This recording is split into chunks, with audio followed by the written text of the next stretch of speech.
Hi, this is our lesson 2.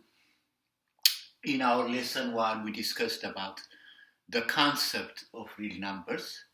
So now you know what real number means.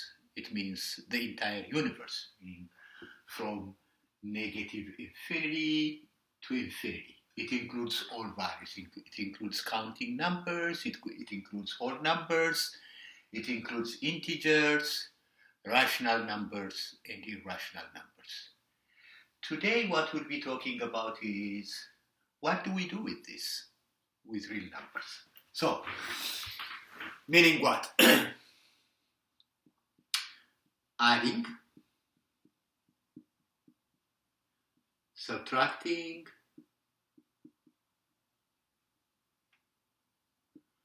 multiplying, and dividing. So we're going to look at distinctly at the 4 modes of operation and see what it is. One thing I want you to look at is, so if you have, let's say, if you have plus,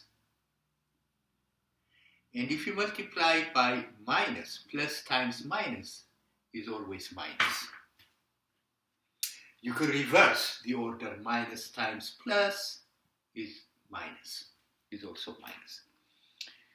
When that the product becomes plus, if you have the same sign. So meaning what? Plus times plus is always plus, and minus times minus is always plus. So this is an important concept to consider when we add and subtract real numbers. Okay, so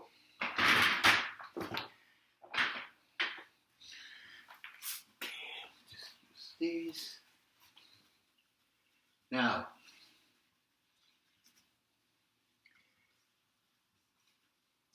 adding the same size is not that difficult. So if you have like 7 plus 2, since both of them are plus, you just combine them. 9, right? Subtracting the same numbers also, or adding the same negative numbers. Let's say negative 7 plus negative 2. Look, I'm adding 2 negative numbers. And you remember when we talked plus times minus is what? Minus. So this is the same as saying it is negative 9, but this is the same as saying negative 7 plus times minus is minus, and minus 9. Okay? Because they have the same signs, so the signs are going to apply to the outcome. Okay. So let's do some exercises in adding and subtracting. It's probably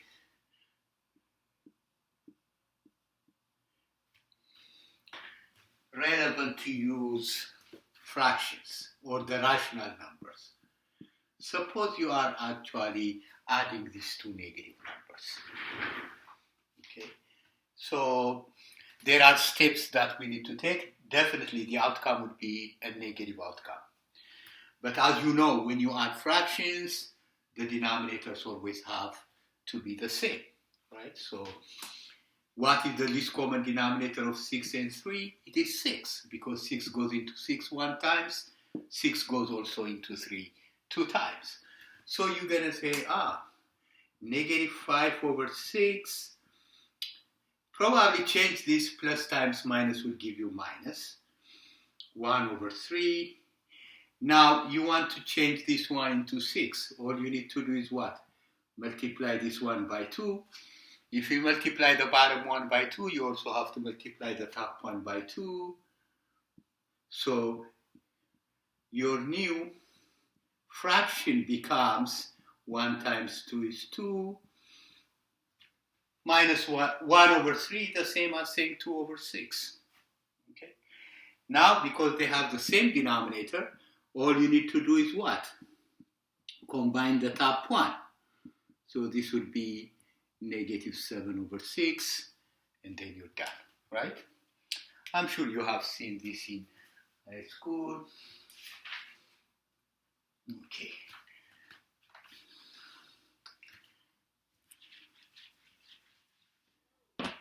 So you have negative 17 plus 11. You are subtracting 11 from 17, but in reverse. That's why, because this one is the larger number. 17, the negative number is the larger number.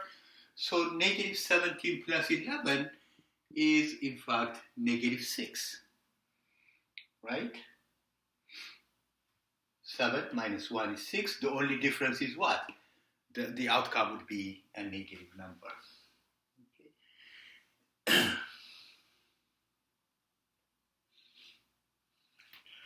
Another instance. So if you have 4 plus negative 1, you know again, plus times minus is minus. So this is the same as saying 4 minus 1, which is also 3. Okay. Now,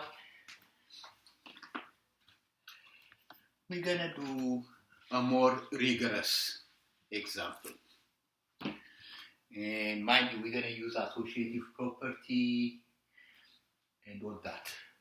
Suppose you have now 15 minus negative 3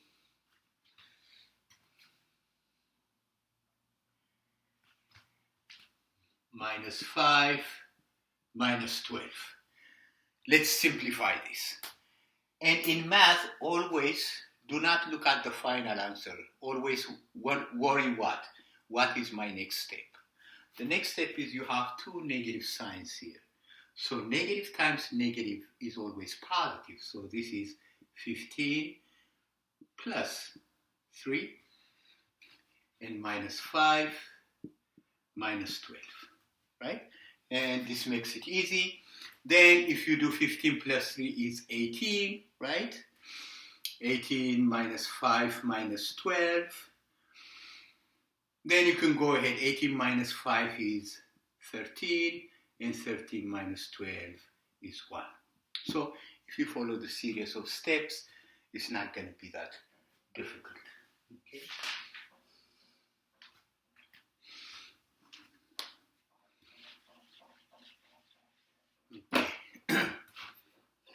Another example that we would be using would be, suppose you have negative 9 minus negative 8 minus negative 4, and this is black, plus 6. Okay, whenever you deal with this kind of problem, you always have to know which one should I simplify first. In this instance, you need to simplify the one inside the bracket. Okay, so don't touch the two ends. So I'm going to rewrite this again. Minus 9 minus. I'm not going to touch this, minus 8. Now I have two minuses next to each other. So again, minus times minus would give you plus. So this is minus 8 plus 4 plus 6. You see? Just do one at a time. Okay, now, again, I want to simplify this. I'm not touching negative 9 minus. Probably this time I'm going to put a parenthesis. Don't leave this bracket. You can use the bracket. You can use the parenthesis, but don't write it without a bracket or a parenthesis. So negative 8 plus 4 gives you negative 4 and plus 6. Okay. Now we are about to complete the process. Now I have another one. Negative times negative is positive. So this is negative 9. Instead of minus minus, I will write plus 4 plus 6. Okay. Now I'm ready to do the final step. Negative 9 plus 4 is negative 5, and negative 5 plus 6 is equal to 1. You're done. Okay? Just take it one step at a time, and you're going to be fine. Okay?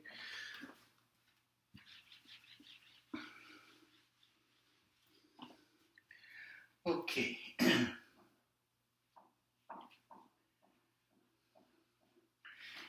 Let me do another one. Negative 3 over 4 minus negative 5 over 6. Okay, again, the first step I'm going to do is how am I going to get rid of the parentheses? Minus times minus is plus, so I'm going to do minus 3 over 4 plus 5 over 6. Okay, now your next step would be how are you going to make the same denominator? So if you have 4 and 6, okay, you can find this to be 12. 12 will be your least common denominator because 12 divided by 4 is 3, 12 divided by 6 is 2. So once you find that, making it the same denominator, let me rewrite this, negative 3 over 4 plus 5 over 6. What do I need to multiply 4 with in order to get 12? 3. So 4 times 3. So I multiply both the top and the bottom. What do I need to multiply 6 with in order to get 12? 2. So this is an exercise so you can have the denominator the same, otherwise you're going to get stuck. You have to get the same denominator. Now 3 times 3 is 9, so you're going to end up negative 9 over 12. And then 5 times 2 is 10 over 12. Yeah, now negative 9 plus 10 will give you just 1. So you end up with 1 over 12. Okay? All right.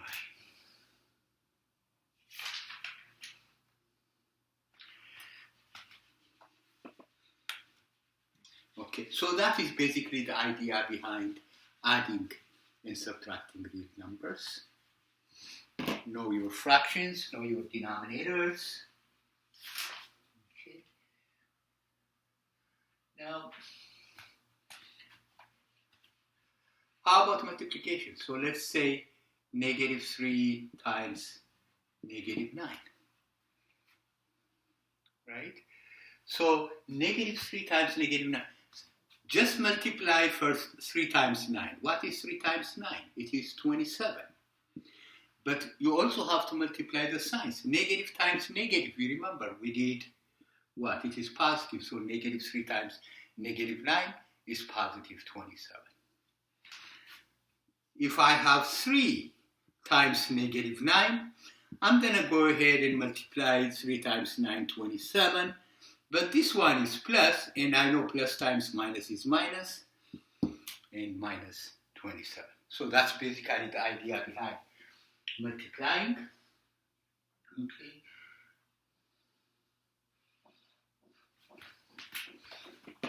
And how about multiplying fractions?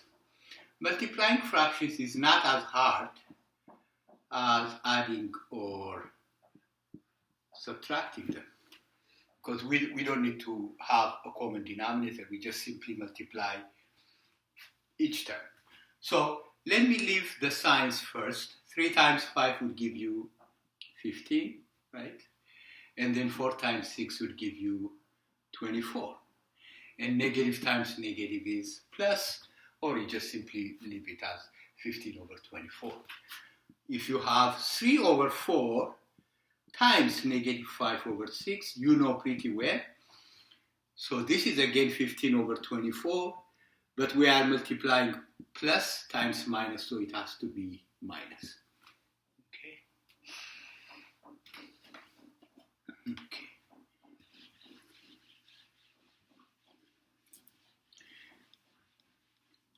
So now the next one would be division.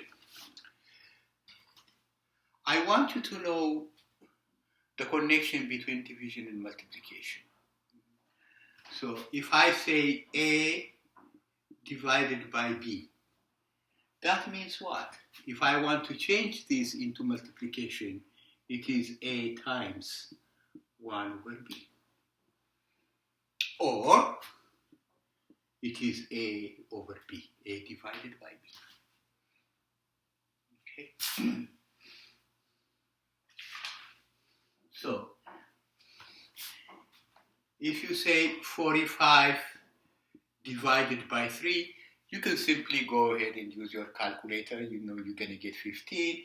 But I want you to know how this is related to multiplication also. So it is what? 45 times 1 over 3, because the reciprocal of 3 is 1 over 3, and you know it is 15. You can rewrite this as, let me just put this, 45 over 3, which is 15. This means this. Okay. All right.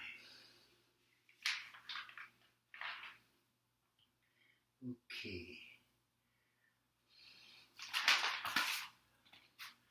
24 over 6 is 4.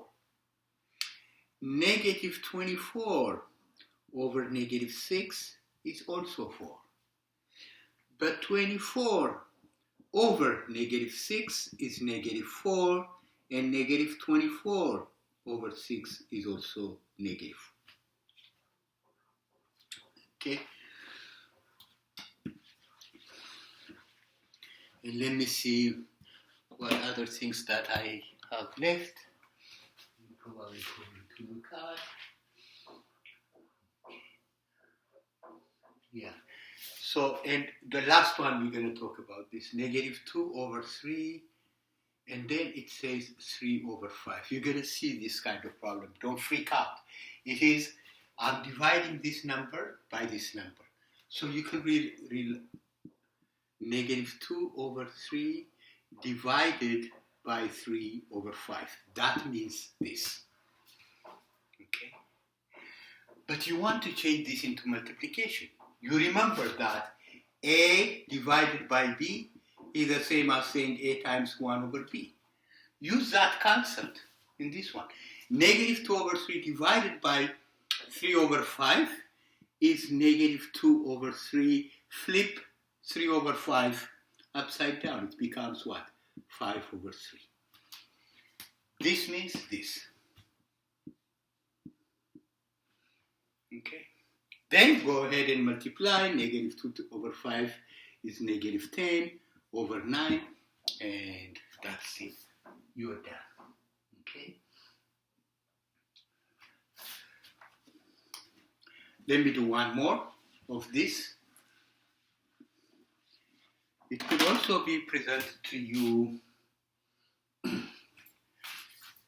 negative 9 over 14 divided by over 3 over 7. By the way, this is what we call complex fraction in algebra. It's a different way of writing. Negative 9 over 14 divided by 3 over 7, right? Change it into multiplication. Negative 9 over 14 times 7 over 3. Now here, you can be smart enough to look at, I have 7 here, I have 14. I can simplify this. I mean, you can go ahead and multiply it and then simplify it later, but this one makes your life a little bit easier. 14 into 7 goes 2 times. 7 into 7 goes 1 time, because they have a factor. Between 9 and 3, 3 goes into 3 1 times, 3 goes into 9 3 times. Now, what is left is what? 3 times 1 is 3, 2 times 1 is 2, put the negative sign, and then you're done. Okay? So, that ends our session for today. And I'll post the assignments also for the week.